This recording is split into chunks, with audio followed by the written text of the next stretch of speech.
Now listen, let's have it on the screen. Aha. Secure server safely sifting sensitive secrets. No break in between. You're just going to do that straight for good 5 times. So let's see. Let me start.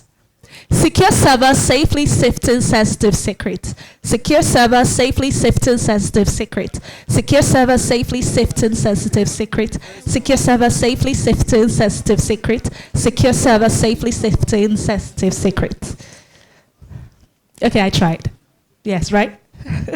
Who wants to try now? Okay, the first person. What's your name? Tell us your name. So my name is Justin. Justin. Yeah. So, secure server safely shifting sensitive secret. Secure server safely shifting sensitive secret. Secure server safely shifting sensitive secret. Thank you very much for trying. I appreciate. Some people have not spoken for once since we started. So I'm going to go to those who haven't spoken. Thank you for raising your hand. Let me hold on for now. I'll move to the back. Mm-hmm. Okay. Hello, everyone. I'm Damola from Digital World Tech Academy.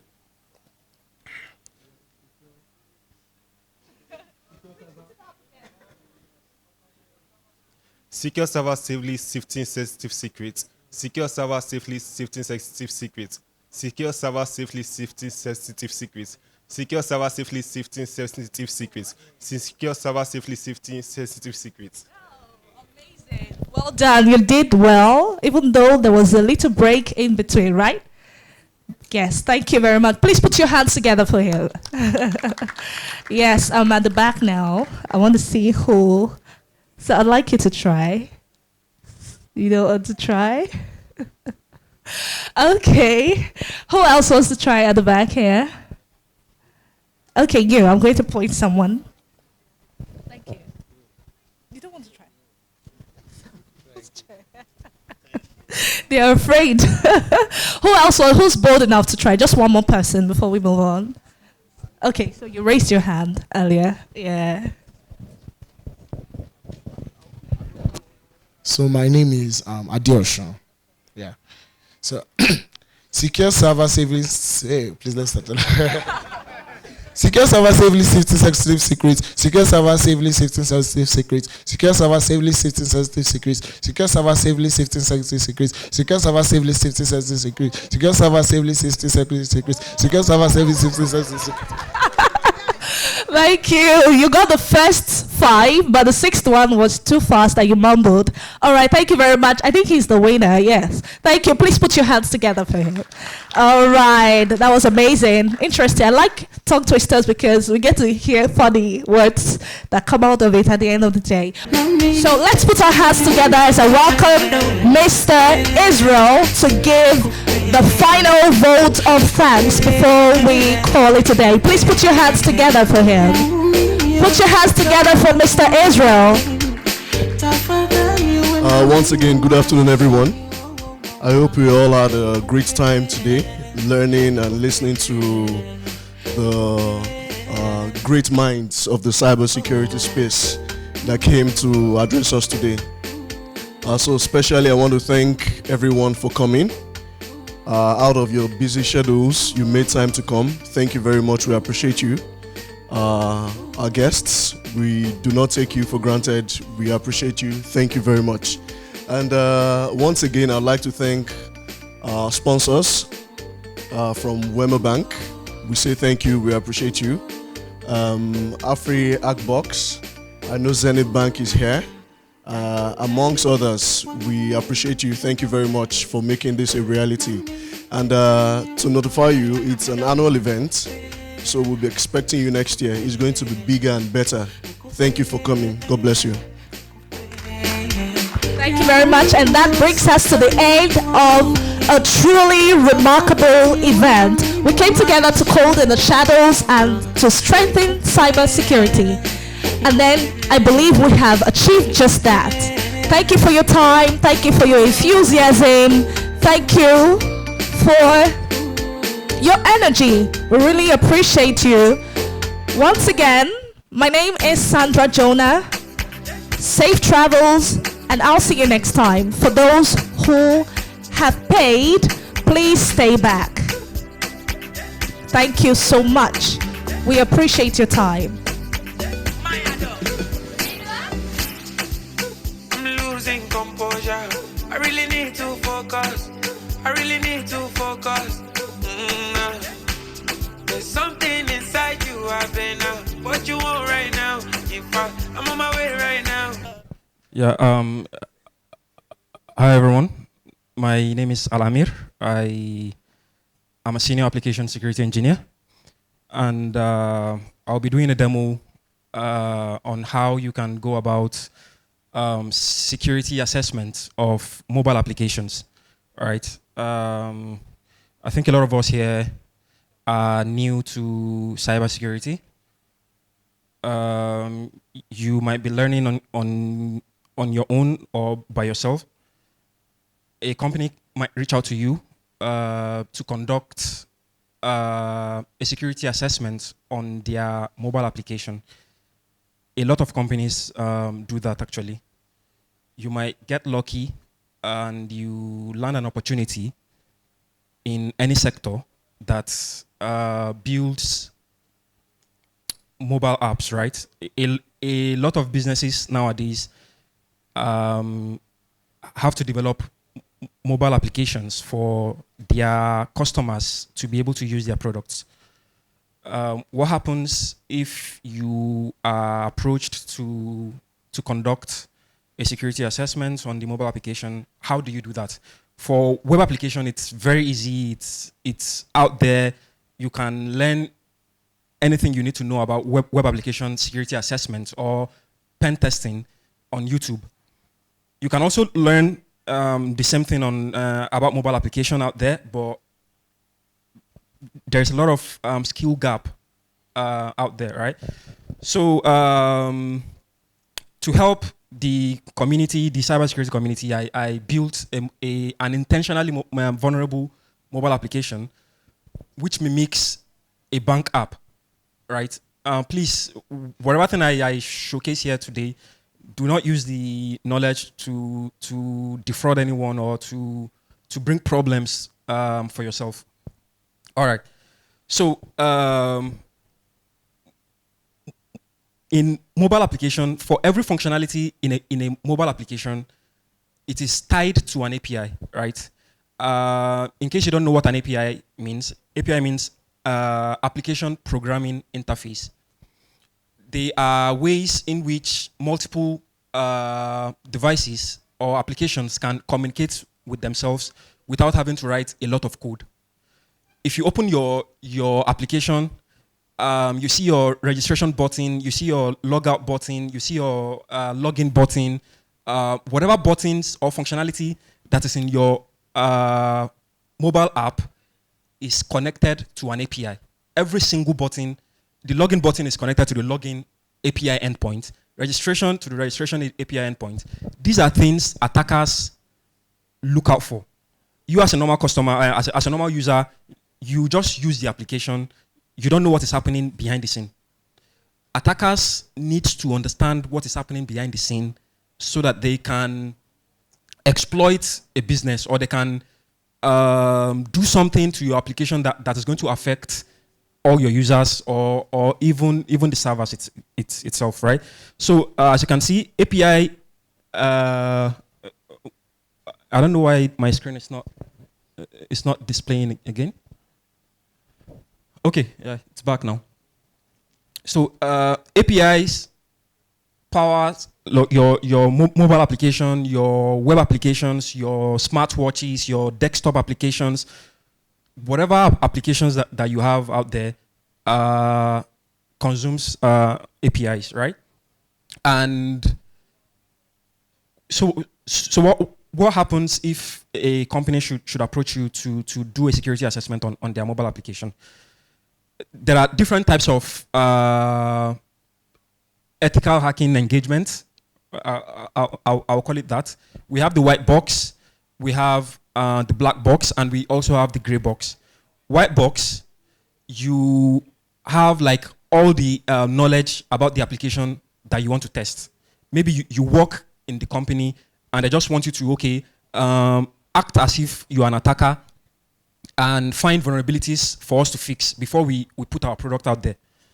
White box, you have all the knowledge. You don't need to start maneuvering as if you are looking for something that is not lost, right? Then we have black box. Black box, you do not have anything about, like, you have no knowledge about the application. You are just like a regular customer who goes to Play Store or App Store to download application. Once you get it from there, you can now behave like an attacker to start ripping it off, to see what are the things that you can see and stuff like that, until you exploit the application and gain access into where you're not supposed to gain access to. Then we have the gray box, right? Gray combination of white and black. You have a partial knowledge and you still don't have like all the things that you need. So you use the partial knowledge to find other things that you need to find, right? So before you start a mobile app pen test engagement, you need to understand what the scope is, right? Or what the scopes are. It could be an Android application. There are companies that only have like their apps available on Play Store. It could be, okay, you are a mobile pen tester, or you have to do mobile security testing for us. You have to do both the Android applications and that of iOS, the Apple stuff, right? So you need to understand, should I ask for APK? APK is for Android applications, while IPA is for iOS, right? Then you can also request for API documentation. API documentation will tell you, okay, these are all the functionalities in the application I need to test. Then you might also want to ask, what is the scope around the server? If I should find anything, should I exploit it? Should I cause a damage? Should I just show you that, yeah, I can do this or do that, right? Then you will definitely need test accounts. Let's say a bank, they will give you an account with money, or maybe an account without money, and they'll tell you, hack it and see if you can inflate the balance, right? So because of time, I am going to rush my slide so that we can go into the demo and show you how this thing actually works. So I'll be showing you a couple of tools today. You can to do a mobile pen test, you can either install the application on your phone or you can install the application on your laptop, right? So I'll show you how, or the tool that you can use to install Android applications on your laptop. You can even use it as a normal phone, right? You can do your WhatsApp on the device. You can do whatever thing you want to do that you'll be able to do with your physical devices. Then I won't show you Frida because of time. I'm going to show you how you can use JADX. JADX is a decompiler. You get the APK file. Whenever you download anything on Play Store, it saves on your phone as .apk. So let's say you download Badmos application or something. It is going to, there are places in your phone that you go to that you see the applications that you've downloaded. You see them as .apk. You can now get that .apk and throw it into JDX, and it's going to decompile or reverse engineer the binary for you. So what it's going to do is to rip apart the binary and show you the code that the developers have written, right? It's not left for you to read if you understand how to read code. And if you can't, we have AIs out there that you can just copy the whole thing, paste it for it, explain this for me, tell me how I can exploit this and stuff. Also, I'll be showing you Bob Suite. Bob Suite is a proxy tool. I don't know if you've heard of man-in-the-middle attack before. If you've heard man-in-the-middle, where you get to intercept the message between user A and user B, or the traffic between the phone and the server, if you understand how that works, Bob Suite is a tool that you can use to actually capture any request or any traffic, analyze it, and manipulate it before it gets to the other person, either from the server to the client or from the client to the server, either from user A to user B or from user, you understand, just between two things basically. All right, so methodologies in mobile pen testing. You have the binary. What are you going to do with the binary, right? You have to do static analysis. So we have two things that you can do. You do, or let me say three things, right? You do the static analysis, you do dynamic analysis, and you do the manual pen test, right? So for static analysis, tools like the JADX or Mobesef is another mobile testing tool that you can just, very easy to use, install, upload the binary, either APK or IPA. It is going to rip the binary apart for you, scan through the code, and it will tell you line so and so is vulnerable to this, the application is vulnerable to that, these are the evidence, blah, blah, blah, you understand? And you can make use of the information to exploit the application further. That's for static analysis. Static analysis means that you are not actually running the application. You are like, it's static and you are analyzing the application basically. Then we have dynamic analysis. For dynamic analysis to work, you have to be using the application. How does the application work when I click the registration button? How does it work when I click the login button? What are the information it sends to the server? What are the information that the server is returning that you cannot see from the interface, except you proxy the traffic via Bob Suite? What are the things it is doing? How is it storing data on the phone?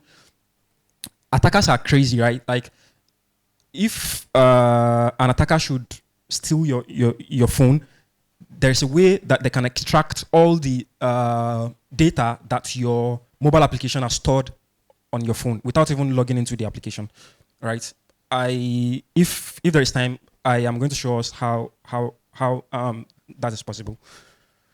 All right, there are common mobile vulnerabilities out there, things around insecure data storage. Like I said, imagine your phone was stolen. What happens if they steal your phone and they try to take away the data that your mobile application has stored? Will the attacker be able to steal this data in plain text? Or even if they see the data, is it going to be encrypted that they won't be able to make meaning of whatever thing that they have seen, right? So as a security engineer, trying to assess the security of the mobile application that you're testing, you have to look out for these things. As a developer, if you're a developer here, if you're building mobile applications, you have to know that, okay, if I'm storing something of this customer on their phone, I can't, customers might be reckless, and at the end of the day, they'll come back to blame you that you allowed an attacker to read my data, right? How can I think as if, okay, they are going to steal this customer's phone, and they will try to exfiltrate their data? What happens? Let me encrypt, let me do this, let me try this and that. Another one is inadequate authentication and authorization. Imagine me being able to, okay, I know your account number, I know the bank. This information are easily accessible, right? Your account number, your bank. Let's assume before you can log into your bank app, all you need is your account number and your password. I know your account number, I know the bank, I download the bank app, I impute your account number, but the only thing I do not know is your password. If there is no proper authentication mechanism in place, I can keep on guessing your password. Let's say, okay, you are using PIN as password, and it allows four digits PIN. So I can try 001, 002, 0. Now, it might take time before I'll be able to guess it. With Bob Suite or other tools out there, it's going to automate that process for you, that in a minute or 2 minutes, you will gain access into the person's account. If they are not adequately securing the authentication, you understand, meaning someone can bypass login mechanism. Then we have authorization, or the session of that user. So you've logged in. If you've paid attention to how bank applications work, or applications generally, if you are inactive for a while, if you come back like OPay, if you log in and you go, it will tell you to log in back, right? While there are some applications that if you log in, if you go, you come back, you are still going to find yourself in that exactly. So this happens because of authorization or session mechanisms. There have to be session mechanisms in place that monitors your activity. Once it detects inactivity, it logs out, right? And it tells you to, because it's trying to think, okay, what if there's still this person's phone around this time? It means they'll be able to transfer the person's money out of their account. So because of time, right? Let's just go directly into the demo. I don't know how I'm going to be able to use one hand to, okay, let's see. I am not sure yet. All right, so like I said, I have built a couple of intentionally vulnerable applications, web applications, mobile applications, and the likes, right? And I've written a couple of scripts that can help you automate some of these processes that I'm going to show you. So, like I said, before you can be able to use the application, you need to download Genymotion, right? Genymotion is an Android emulator. You can either use it for a good cause, or you can use it for your personal reasons, right? Maybe you don't have a mobile phone, or maybe you don't have an Android phone, and you want to use an Android phone on your laptop. You can download Genymotion. There are several Android emulators out there, right? This is just one of them. For me, I've already downloaded Genymotion. Another one is the traffic intercepting tool, which is Bob Suite. This is Bob Suite. Let me just turn it on. So there are two versions of Bob Suite actually. We have the community version, the free version that is limited to some things, and we have the professional version. This one I'm using is that of professional version. So I'm just going to start it, and I'm going to open Genymotion as well. So on Genymotion, can you guys see the screen? Well, or so on Genymotion you can create a mobile phone, right? You can create any phone that you want, and you can pick any Android device that you need to create, and the version. Like we have Google Nexus 4, we have HTC One, Motorola, Samsung, whatever Android phone that you're looking for, you can get it here. Depends on the use case it depends on whatever thing you want to do, basically, right? Or your preference. So for me, I've already created a phone, Google Nexus 6. I'm just going to start the phone, right? While the phone is starting, let's go back to GitHub, where we have the application that we are going to download. So in our case, or in your case, you might need to go to Play Store to download.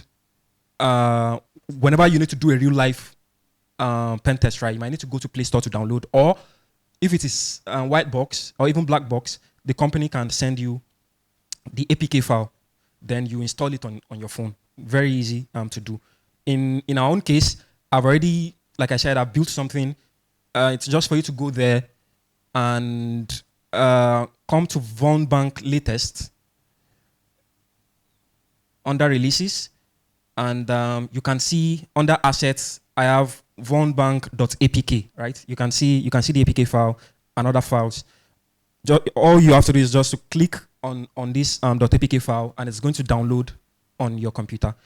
Once you've been able to do that, go back to your emulator.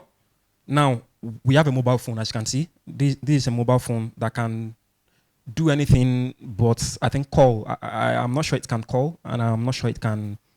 You can be able to use the camera, but every other thing a normal phone should be able to do, you can also do it. Once you've downloaded the binary, it's very easy to install. You can. I'm just going to show you I will tell you the easy, very easy route. Once you've downloaded, let's say these are the files that this is vulnbank.apk. All you have to do is just to drag and drop it into the phone. If I do that, I already have the vulnbank on my phone. If I try to do it, as you can see, it has installed. This is the application, right? Now we've been able to install the application, which mimics a real-world bank application. Remember I said to assess a mobile application, you need to do static analysis and dynamic analysis. Dynamic is when you're using it. Static before you start using it. Now, let's do static first, right? So that we can understand what is actually inside this binary, this .apk. So for static, there's a tool called JADX. Like I said, it's also easy to download. All you have to do is to clone the repository on GitHub, then run JADX GUI, and it is going to start. So I'm just going to enlarge this guy to an extent, and let me move it. Let me clear this. Now we have our terminal in fresh something. So like I said, all you have to do is to run JADX-GUI. Once you're done cloning, run JADX GUI, and it is going to start the tool for us. As you can see, it started the tool. I can enlarge this guy. This is the interface of the tool. Like I said, it's easy. Upload your binary, and it is going to do the rest for you. So we have open file, right? I'll click on open file, and I will find the folder where I downloaded the APK file, right? Thank you. So this is the folder. This is my downloads folder, and these are some of the files. This is the vulnbank.apk, and I'm going to open, and I will leave it to decompile and everything, and it is done. I'm just going to open all the things it has been able to find.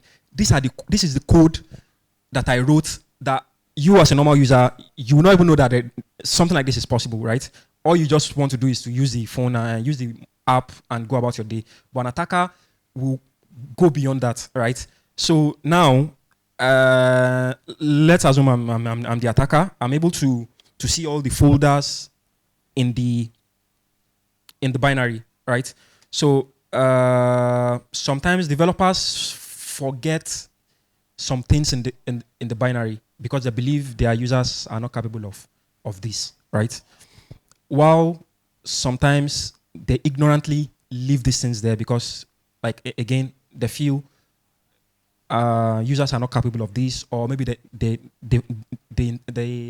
unintentionally leave it out there, maybe while testing and stuff. So there are several files. If you can be looking around to see how the application works, and you understand, okay, this is what is happening. Oh, if I log out of OP, I'm not saying you should go and download OP and be doing this, please. If I log out of OP, this is the code that is, if I minimize and I go and do another thing, okay, this is the code that logs me out. What happens if I clean this code? Is it going to be able to log me out?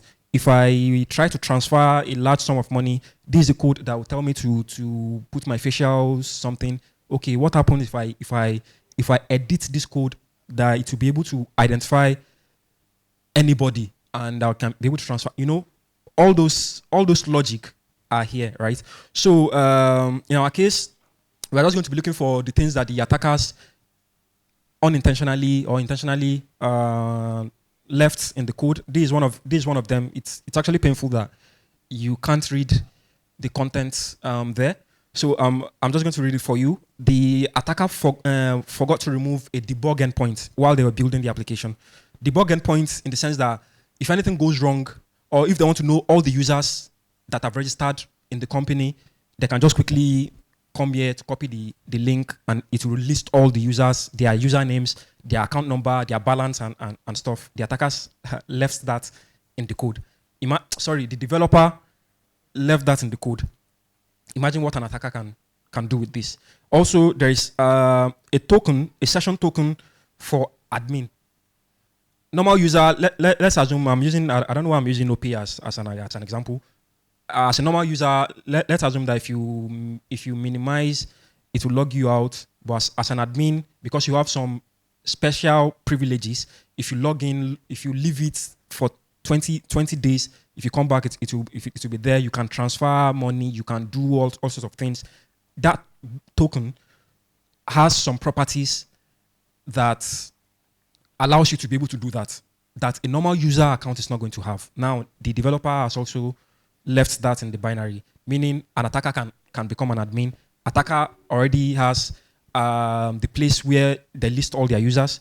They already have an admin token, and there is Stripe API key, right? API key are like your password. They are like a password, right, to some services. Stripe is like a payment service. Imagine what an attacker can do with such information. That means they can route the payment. Let's say maybe someone is making payments on your application. They can route that payment into their own pocket. They can do a lot of things, right? Yeah. So now we have a couple of ideas. Let's look around again. Maybe we can see other things. There is a file in mobile application in Android or APKs, which is called Android manifest.xml file. That is where the configuration of the application actually stays, right? So if you install an application, you will see that it's if you're installing it for the first time, it will ask you for some permissions. Allow me to access camera, allow me to access mic, allow me to do this. Imagine you are trying to install a calculator application and it is asking you for camera, microphone permissions. You see that doesn't make any sense. I can write a calculator app and I can put it on Play Store and I'll be targeting unsuspecting people, right? Meaning I can now start watching whatever thing that they are doing or listening, or I can do whatever thing. And some applications will even go as far as going into that place where other applications store customers' data on your phone. And if it is not encrypted, they can pack all this data and send a lot of things, right? So this is the place. And reading through the code, I can see that the developer has also forgotten the admin username and the admin password of this application in the configuration file. That means me as an attacker, I don't even need to stress. I don't need to start guessing password. Now I know the admin username and I know the admin password. So I think this is enough for the static analysis. There are other things you can also uncover if you're doing the static analysis yourself. You can do this manually, like I'm doing. MobileServe can automate this process for you. All you just have to do is to click scan, go for some minutes, come back. It will find all these things for you. Now, for the dynamic analysis, this is kind of complex to an extent, but not impossible to do, right? You have to make sure that you have the mobile phone, like we do. We were able to get the admin username and password the other time. Let's see if the credential is actually valid, right? So let's try admin as a username, password admin 123. Let's try to log in. Are we going to be able to log in, or maybe the developers they've changed? Okay, we are unable to log in. For some reason, we are going to figure that out later, right? So, because of time, sorry, please, can you come and help me now? Sorry. Thank you very much, man. Yeah, so we need to be able to proxy the traffic of this mobile app to Bob Suite so that we can see what is happening behind the scene. Remember I said your buttons in your mobile applications are connected to an endpoint, to an API endpoint, right? Yeah. So, okay.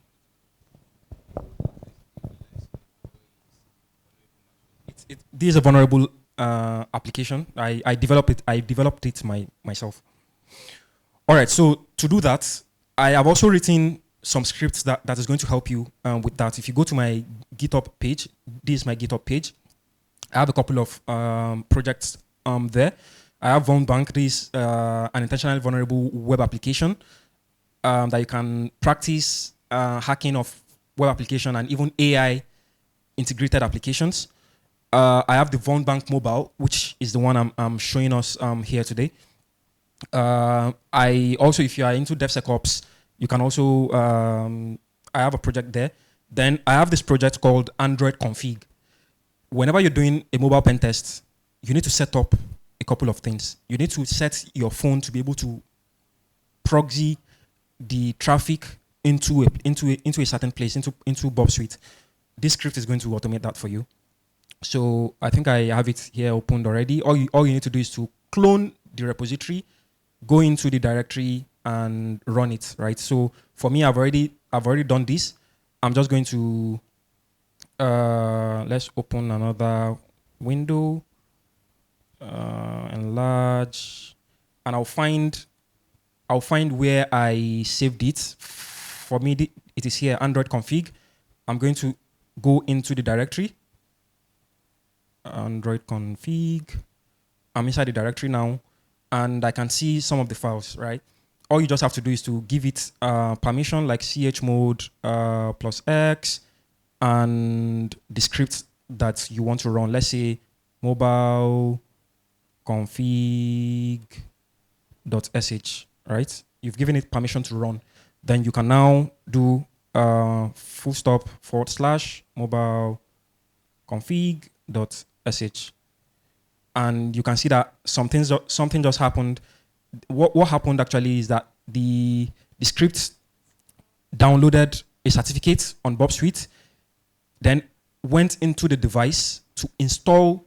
It went to the device to install the script, and that is it. So, which means whenever you are browsing on your phone and you want to capture the traffic from Bob Suite, your phone will trust it. It will see it as a normal. Yeah, it's part of me. Yeah, let me transfer this traffic to the place, and that's why they will tell you don't use public Wi-Fi. Don't all of those things, because it's very easy to. Although now it's kind of difficult because of the security in the Wi-Fi, like WPA2, TLS, and stuff. But Bob Suite, it's going to trust it, and it will allow that decryption of the encrypted traffic, basically. All right, so we've set up everything. What do we need to do next? We need to start capturing the traffic. So I'll go to Bob Suite. I will go to proxy settings, and I am going to edit. I'm not sure if you guys can really see what I'm doing, actually. So the proxy listener, I'm just going to allow it to listen on all interfaces, right? All interfaces, and that is it. I am done. Yes. Cancel. And to start proxying traffic, I'll go back to my terminal. I have another script which I called setproxy.sh. This is the guy now that will now allow the traffic to start coming to Bob Suite. So we do the same thing like we did for the mobile config.sh. We'll do set proxy proxy.sh. Now we've given it permission to run on our computer, and to use this script, all you have to do is to do set proxy. Don't worry, I have like how to use these guys. I have them on my GitHub. You can just go there to so you can either set to start capturing or unset to stop capturing. So I want to start capturing the traffic on the phone. So I'm going to set. Now anything I do on this phone will start dropping in this place, right? You can see that this guy is empty. Now let me try to do something. Let me try to log in again. And let's see if it is going to capture this traffic. This guy is rolling. Let's see if it will capture it. I hope it's going to capture it. My network is terrible.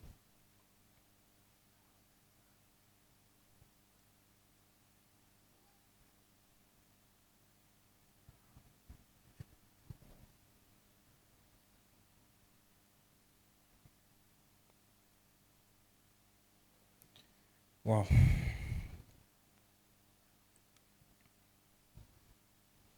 far already. MTN.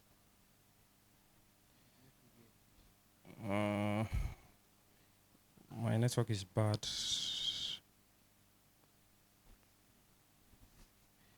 Let's try to see if we can sign up. Let's call it THSC. THSC. We're trying to create an account.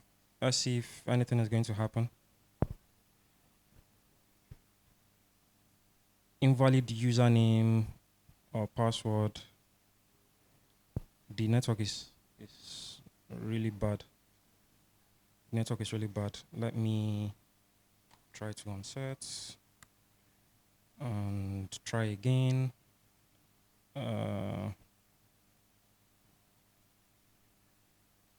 Login, say test. Are we going to be able to log in?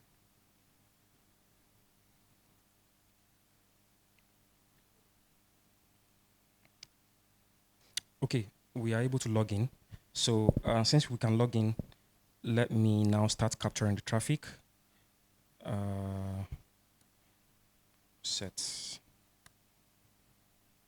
and see, can we start seeing whatever thing that is happening? If I try to check balance, if I try to request for loan, nothing is happening. Okay. There is a setting I need to get right. Okay. Let me do nano set proxy. So it's like this because I changed I've moved from my home network to my phone, right? So I have to change the IP address so that it will be able to start capturing. Oh, sorry. Control X .sh. All right, so all I have to do is to come here and change the IP address here to the one I saw here, 172.20.10.2, 172.20.10.2. I'm going to Control X, Y, save. So if I do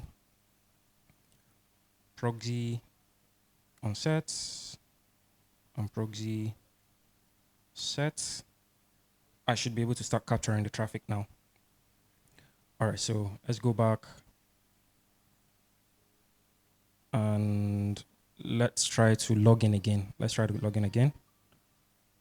Yeah, let's log out and log in. Test.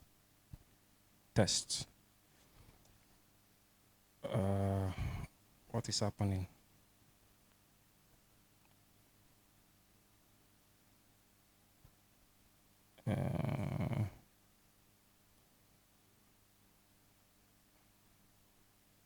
It's not intercepting.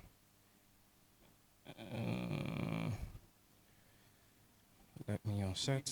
Yeah, the network is actually messing this up.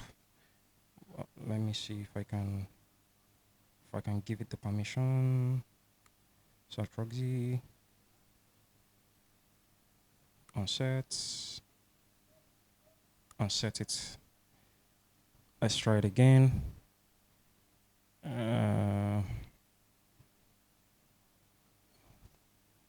Let's try to log out. Test, login, go to HTTP history. It's in the app. Interface. Sorry guys.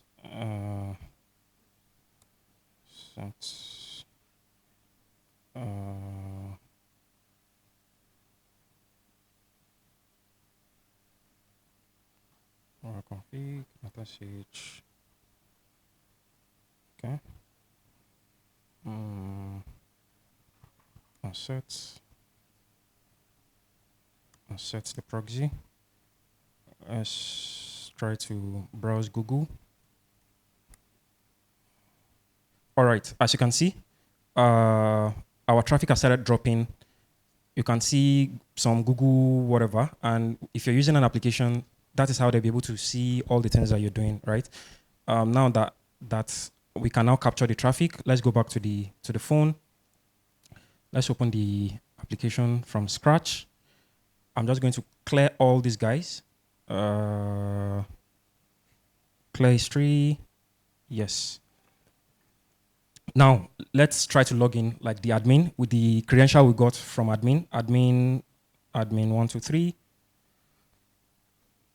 We got username field, but as you can see, we are able to see the traffic. You can see the something I sent, the admin 123, and this is my credential. Imagine an attacker in the middle of this. That means they can be able to get my credential, and we can see the error. But remember that we saw an endpoint that will show us all the users on the application, right? I still remember the endpoint. It's debug and a debug endpoint, right? Now we know the URL that this bank app is actually using. So I'll copy the URL, go to my browser, open, paste the URL. It will open the banks. There are some banks that they have mobile app and they have web app, right? You can do both. But we saw an endpoint. An endpoint is like a path. Let's say if you want to log in, you see www.something/login, right? So we saw that path with debug/users. And let's see. And as you can see, now we have access to all the users on this platform and their password and their account number. All right. This is an account number. This is the password of this user, and this is the username Mira. So we are looking for that of admin, right? We can just search admin and see. We have 1,000 matches. Let's search with account number of admin 001. Admin 001. Admin 001. All right, we can't find the admin account. I think they've removed the admin account, but we can see a lot of users on this and their password and their username, right? We can just find one user and we can enter inside their account basically. So let's find someone with money in their account. Okay, we can filter with money. Let's see. Okay, I can see this account. The username is Donald. I'm just going to copy. Go back to our app, and I will try to see Donald. Their password is 12345. 12345. Let's see. Are we going to? As you can see, we've gained access into Donald's account. Let's check his balance, and we found $1,000 in Jonas' account, right? So we can keep on doing a lot of things. So whatever thing you do, like I said, if you press anything, it's making an API call, right? We can start reading and stuff, right? Now, there's an endpoint that says check balance. And if you give it an account number, it will fetch the balance of the person. So imagine that I know your account number. That means I can actually see your balance, right? Imagine I know your account number, I can see your balance. Let's find someone's account number. Let me just send this guy to repeater. Send. We can see the balance of this person, which is $1,000. Let's try to see. Let's find another user. There's a user here. Let me copy the account number and change the account number here. And if I send, I can see their username, username Hitman, status success, and account balance is $1,000. So let's try to see, can we see all the balance of everyone in this bank, right? There's something called SQL injection. It's when your application is not properly sanitizing what it is expecting from users, right? We see the input field, we see username, we see password. you can't trust users, right? There will be good ones, there will be bad ones. Because these fields are directly interacting with your database that stores all the data of your customer, an attacker can leverage this and craft a very harmful payload that is going to fetch all the details in your database without even stressing themselves, right? So I want to show us one, a very simple one. It's called a Boolean-based SQL injection. We do another quotation, one, another quotation is equals to another quotation, one, another quotation. Well, we do double dash. If I send this guy, I should be able to see all the details of anyone in this bank, basically. So let me send and see. Let's see if it's going to work. It's not working.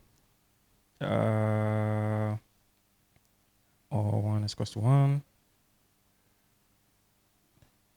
It's not working. Yes.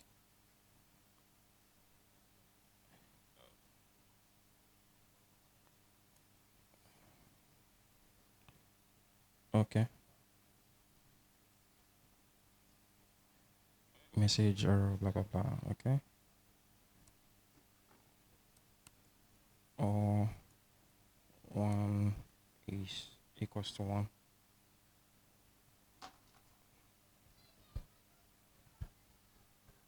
Okay. I think it is being protected against this vulnerability actually.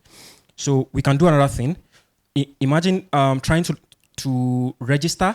So let's try to register a user. When trying to sign up, I will use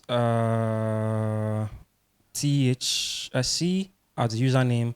The password, we can call it password. And I will create an account. Now I've created an account. It will tell me to log in. Let me log in. THSC, password. Now we've logged in. By default, we have $1,000 in our account, right? And by default, we are just a normal user. I can use this credential to actually log in into the web version of the application. THSC password is password. And as you can see, this is our dashboard. And if you look well, we just have normal user things basically, right? You can transfer money, you can request for loan, you can do whatever thing. So I'm going to request for a loan. Let me request for, let's say, I don't know how much this is. I think 100 billion or something. I don't know. I've requested for a loan. Normally, if you request for a loan, someone in the bank should log in, approve, and all of those things. But imagine an application that is vulnerable, that an attacker will request for loan, log in as the loan officer, and approve the account.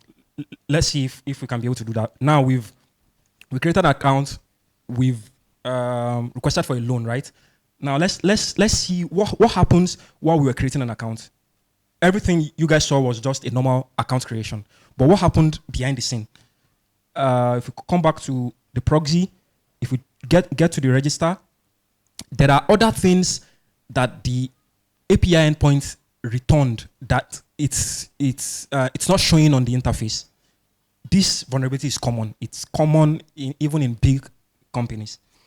It is returning a couple of things that is not telling the attacker that, okay, I think something like this is possible.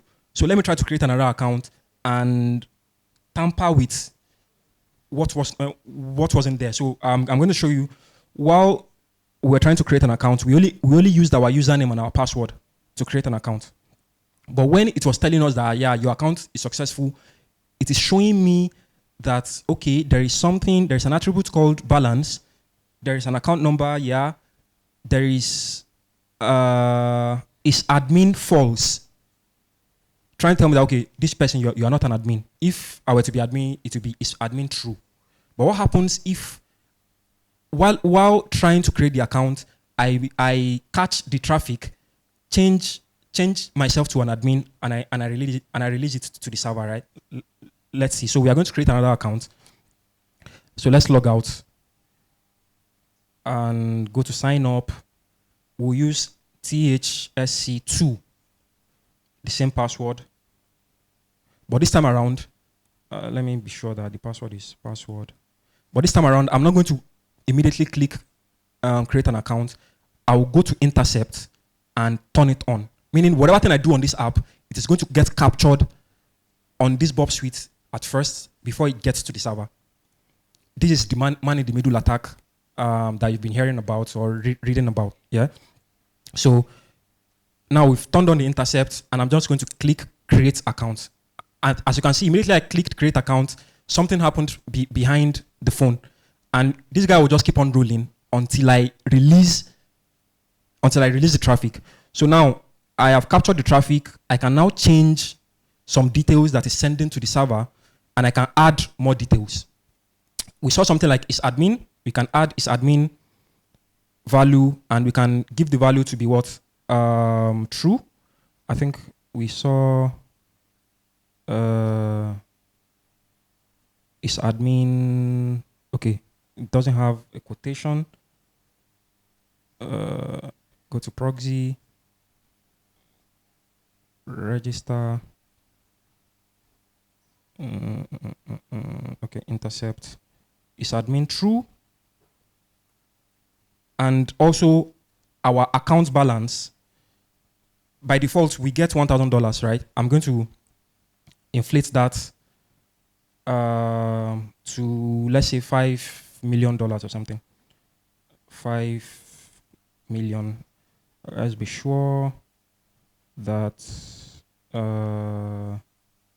just pastry during registration account. Okay, balance. Yeah, so let me just copy this guy. Control C, go back to intercept and replace it, right? So by default we get $1,000, but we are going to inflate it and I'll click forward. Now I've allowed it to go to the server. Now let's try to, if we go back to the phone, registration failed. Why? Let's try it again.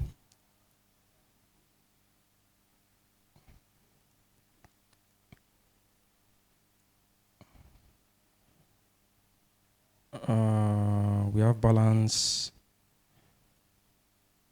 We said 5,000. Then we have is admin. And we said true. Right? So if I forward and I come back, now we've been able to register. You can see registration successful. Now let's try to log in. I've turned the intercept off. And if I do THSC2 and password is password, I think. If I log in, we go to the balance, and as you can see, instead of seeing $1,000 there, now we have is it $500 million or something, right? Now we've been able to imagine opening an account and you're able to inflate your balance even before you are able to create the account. That's one. Two, remember we requested for a loan for someone. Now I'm an attacker. I've found the vulnerability. I've created an account. Now I have more money, and let me now go and approve the other loan that I requested for exactly. So if we go back and we log out, we'll log in as the second guy, THSC2, password is password, login. Now we've logged in, we can see the money there. And there is also something that was missing in the other one, which is this guy, admin panel. Now it is trying to tell us that we are an admin. And as an admin, you can literally do anything an admin should be able to do, which is what? Approving a loan. So let me just go to where the loan, these are all the loans that have been requested for on this application. Meanwhile, this is a live app. There are some people who are actually using it at the moment. We'll find the one we requested for. I think it's $1 million or something. It should be under. Yeah, this is the loan we requested for. and we're going to approve. We've approved the loan. If we go back, we're going to get loan approved successfully. Let's log out and log in back to the guy's account, THSC, right? Password. Log in, and you can see the guy's balance. He was having $1,000 before, and now he has, I can't even pronounce this and balance, right? So yeah, so that's just one of the use cases. Before we wrap up, I'm just going to show you how attackers, if they steal your phone, how they can go into your device to see maybe some of the data that your mobile phone might be storing on your phone, right? There are some phones that if you want to log in, it will just automatically autofill your login something, right? And while some now use Face ID, those Face ID are they're going to get converted into some long strings, and they will get stored on your phone. If they are not encrypted, attacker can carry that Face ID and that's those strings, go and embed it in another phone, and it will automatically autofill in the. You understand? So these guys are complex. We are going to see how I can now go into this phone and see if there is any data that we can extract. So we'll go back to the terminal to confirm if we have like an Android device running. We can do ADB. ADB stands for Android Debugger. We can do ADB devices. Now it tells me that we have a device running on the phone. So to go into the device, I can do ADB shell. Now I am inside the phone. It tells me motion phone ARM64. That's the architecture of the whatever. So I can do SU. I can switch into a root user, which I've switched. If I do LS, it is going to show me all the folders on this phone.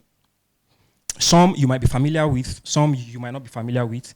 If you've wandered into your Android phone a lot, you will see something around exactly from your file manager. You can see something around cache. You can see SBIN. You can see SD card. You can see TMP, right? Data and stuff. You can actually try it now, and you might see all of these things. Where mobile applications store data in phones is in the data directory or folder. So, and I will do CD inside the app. It's also a folder.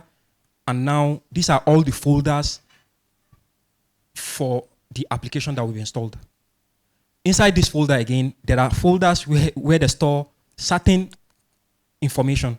If they want to store your username and your password, they will store it somewhere. If they want to store your session cookie or token, they will store it somewhere. Most places, these guys store things is in the shared prefs, right? Or databases. Now we have, or cache, it depends on whatever thing that they're trying to store. For now, we'll go into the shared pref and see if there's anything valuable for us in the shared pref. So if you do CD, shared pref, and we do ls, we can see that there are two files inside the shared pref. One is vonbankprefs.xml. The other one is webviewchromiumprefs.xml. Vonbank sounds like the application that we are using. So they might be storing something that is actually important for us here. So this is an XML file. All we can do is to, let me clear this guy, and we can do cat. Cat is to read a file, and we open. And as you can see, we can see the information that these guys are storing. They stored the admin password in our phone. They stored a flag called hard-coded secrets are bad. We can also see the balance of this person, and we can see their username. That means I can just get this information. Now I know the balance. I don't need their phone anymore. I've been able to extract whatever thing I need from the phone. I can download the app elsewhere, log in, see the balance, transfer the money out, and that is it, right? So I think this is the end of our session. Thank you very much, everyone, for listening. Yeah.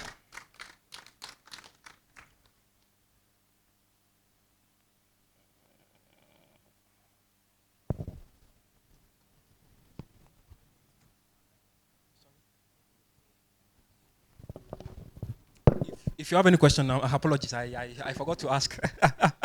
If you have any question, please, you can ask, please, if you have any. All right, please. Thank you.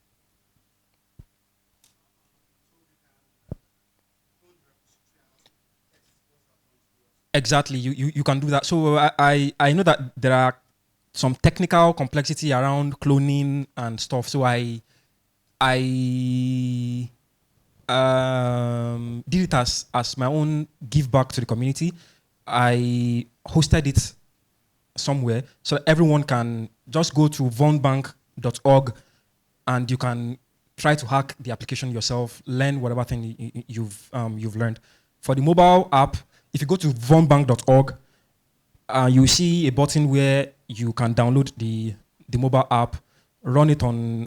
There's no iOS for those who are using Apple devices, but for Android applications, like I've shown you today, you can actually install it, go through the steps, or tell ChatGPT or any AI to help you. How will you do this and stuff, and you should be able to go about it. Yeah.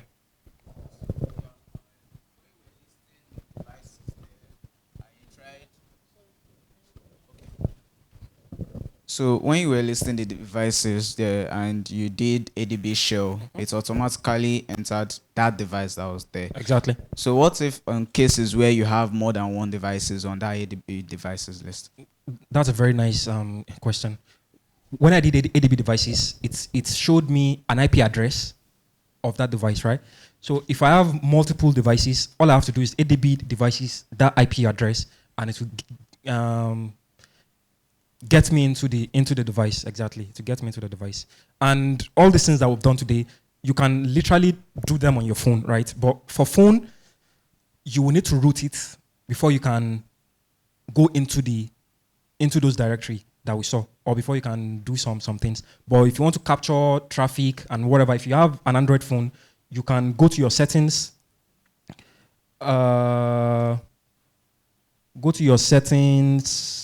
go to about phone. For me, I already have it turned on. Go to about phone, and is it about phone or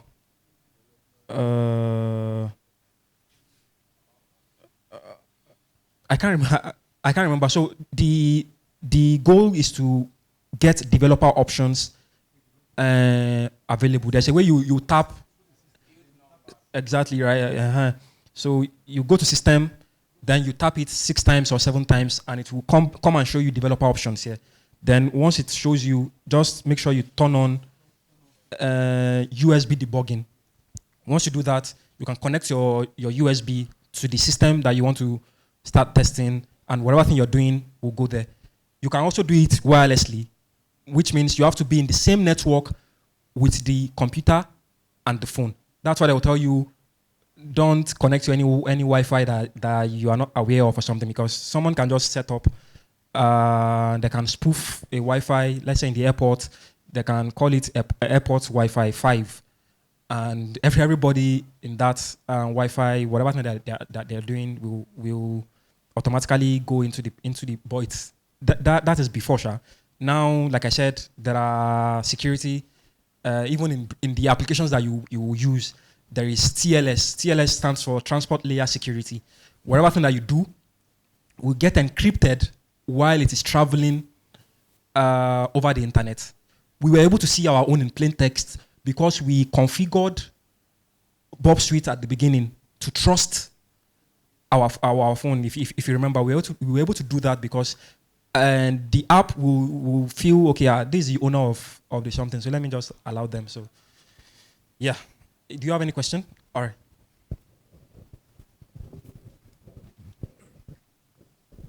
All right, Mr. Badmos, thank you for that. And that's a very beautiful presentation. Thank you. All right, so since we're discussing about Android and Genymotion, so I would like to highlight something very quickly. So that's very beautiful, Mr. Badmos. Thank you. So I want to say to you all a different scenario. You want to hack into an Android device, right? So on your repository, you can just clone EvilDroid, and then you get a device from Genymotion. You configure. from 14.0 down to 6.0, and then you get your MSF console, right? Set LO, set LPOS, exploit or run. You get a fast connection, but you make sure that both on the same network. How?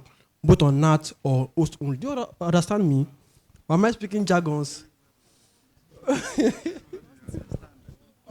I was saying, if you want to hack into an Android device now, for example, right?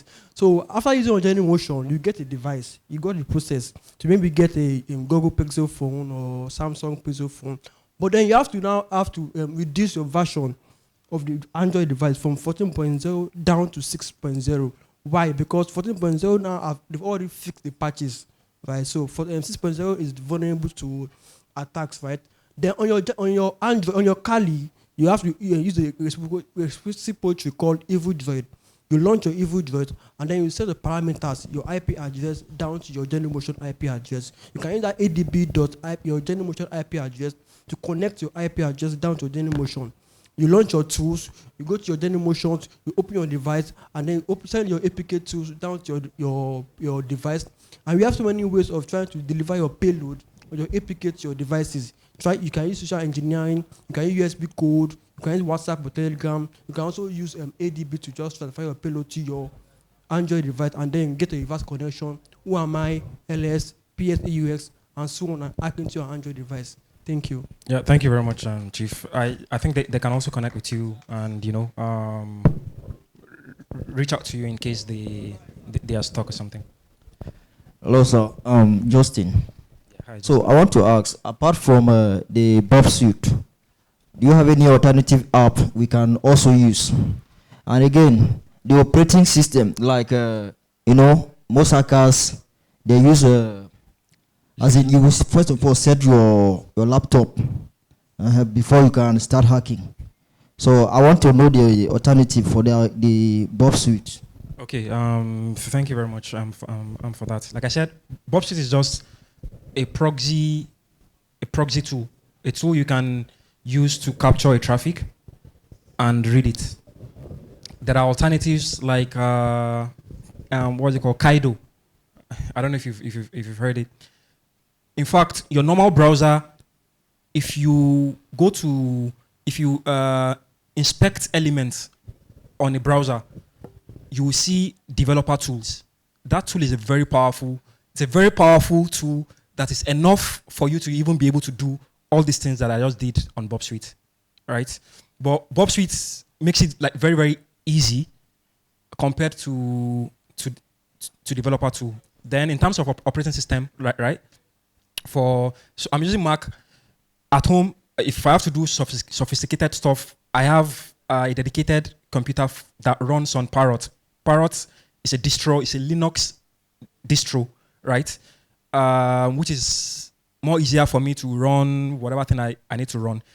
If I want to do anything that involves having to do anything on Windows, I have another system that runs fully on Windows. All these things that I have showcased here today are actually doable on any of these operating systems. Genymotion, you can install Genymotion on your Windows, it's going to work. But while you're installing on Windows, you have to install VirtualBox. VirtualBox is a device that allows you to be able to run different devices on your computer. If you install VirtualBox, you can have another computer inside your computer. Just the way I have a phone inside my computer, you need VirtualBox to be able to run that. For Windows, for Mac and Linux, you don't. If you're running Linux, bare metal. But if you're running Linux in the virtual machine, it can be VirtualBox. VirtualBox is an example of virtual machine. Or VMware. It will be difficult, right? You will not be able to use this phone inside a VMware because that would be a virtual machine inside another virtual machine, right? Which will make the computer to go crazy. Yeah. So, but Windows, you can use Genymotion maybe for WhatsApp, for normal stuff. You can use Genymotion. You can install Bob Suite on your Windows as well. Either you are using 128 is it gig or something, or how do they classify systems? So whatever system you're using, you can run any of these tools there. All right. I guess that's all for our questions. Thank you very much, guys, for attending and listening.